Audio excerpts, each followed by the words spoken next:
So why is space important? Why do we care? Space seems like it's pretty far out there. It's hard to get to. It's expensive to get to. But why do we care about it? So I just wanted to show a few pictures here of things that are relevant, at least terrestrially, things that actually could matter a great deal to you guys, and that's part of what is currently being used in space. So the first one on the top left is actually not something you guys are really using all that much, but it's just exploration. People going out, learning things, science, or even national or company or whatever pride of putting something into orbit. But there's a lot of actual science and things that people are learning in a microgravity environment that's actually important for bringing it back down to terrestrial life. In the middle here, shown basically agriculture. There's actually a lot that you can learn from looking at kind of large scale of what's happening to crops, and looking at different parts of the electromagnetic spectrum, visible light in particular, infrared light, and using that to track how things are going.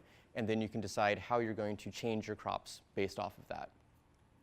Whether you're not watering them enough, whether you need to feed them better, things like that. And it's much easier to do that from orbit because you have a much bigger scale than if you're doing it from, say, drones or balloons or anything like that.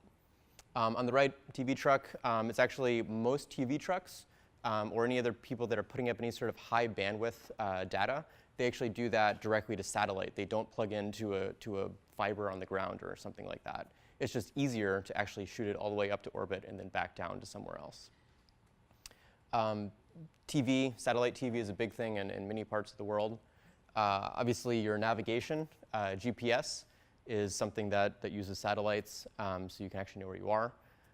Knowing where even bigger things, tractors, ships, anything like that, all of their navigation is done not only using GPS, but also their communication is done using space because you're in the middle of an ocean. There's nothing around you. As a result, the only way that you can communicate is through satellites. A huge amount of telecom, a huge amount of internet service is provided via satellites, again, when you're in areas that do not have access to fiber or other access to internet. And then just kind of satellite phones as well. So currently there's a number of what are regarded kind of hot commercial sectors for space, and that's what I've shown here. So that if you go and look in the news and see what is space doing, what kinds of products are being made, what sorts of things are done with space, these are likely to be the 4 things that you'll hear about. First one is space tourism, is on taking people, putting them into suborbit. So if you remember, this line, this is actually a space tourist sort of trajectory. We're just going up into space. You're spending like maybe 5-10 minutes, and that's in a kind of microgravity type environment. You're able to see space. You're able to see the curvature of the Earth. You're able to spend a little bit of time in microgravity, maybe do some experiments, maybe just experience it. It's kind of like flying in a zero-G airplane, but more extensive. So that's one of these big things that was projected almost 10 years ago to be this big thing. It actually hasn't really taken off all that much, partially because A, there's kind of a limited number of people that are willing to pay a huge amount for it, and B, there's all these kind of smaller companies, particularly in what's called the Mojave Desert, that there's essentially a spaceport there and a whole bunch of companies that have actually mostly shut down. The only one that's left is actually this guy, Virgin Galactic, Richard Branson's company. But still kind of a relatively hot topic. Second one is launch. So launch vehicles, we'll talk a little bit about that more in a little bit, but launch vehicles, how you get to space. Obviously, it's very critical to any sort of space activities. Particularly with SpaceX lately, this is something that's been undergoing a great deal of disruption. There's also small rocket launchers as well that are aiming to provide services that didn't exist also.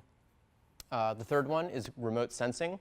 So most notably known as visible sensing. So taking pictures of the Earth and then sending those back down. The sorts of things that you see on your satellite imagery on your phone when you look at Google Maps.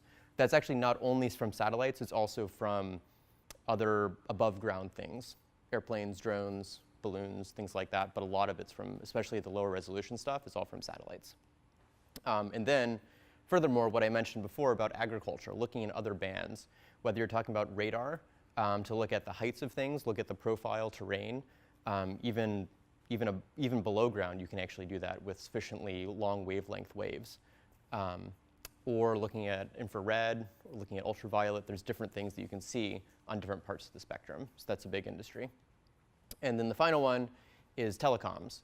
So taking data from one point to another, whether that's internet, whether that's TV, whether that's one of any other different things, telecoms has always been essentially the largest, other than perhaps launch, but certainly the most profitable of the space industry sectors.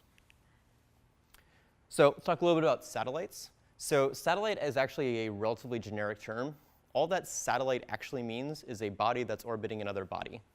So the moon is, namely the moon around Earth, is a satellite of Earth.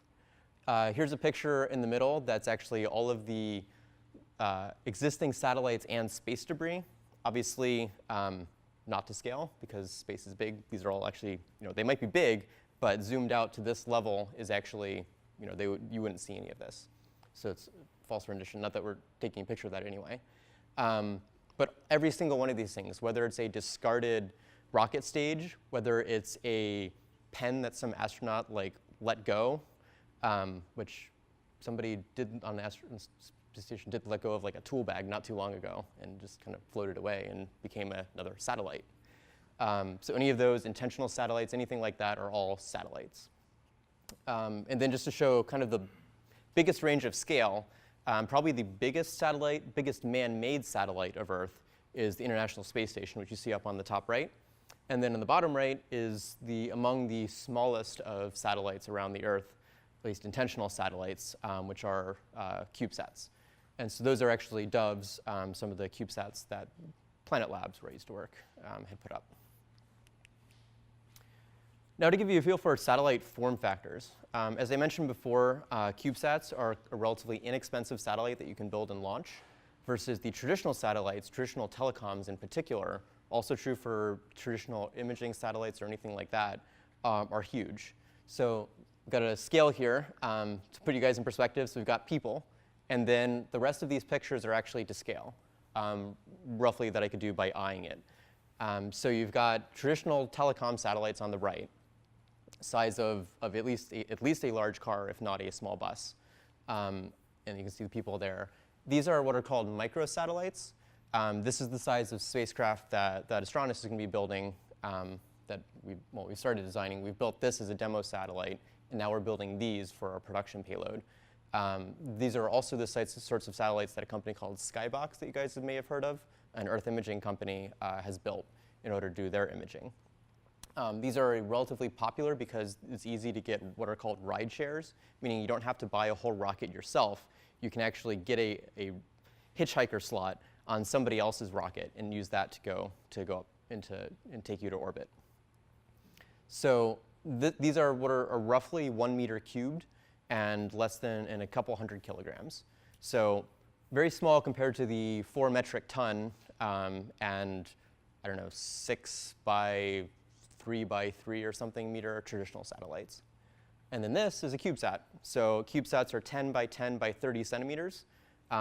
Seems very small. There's something that were considered toys for the longest time, or things for students to be able to learn.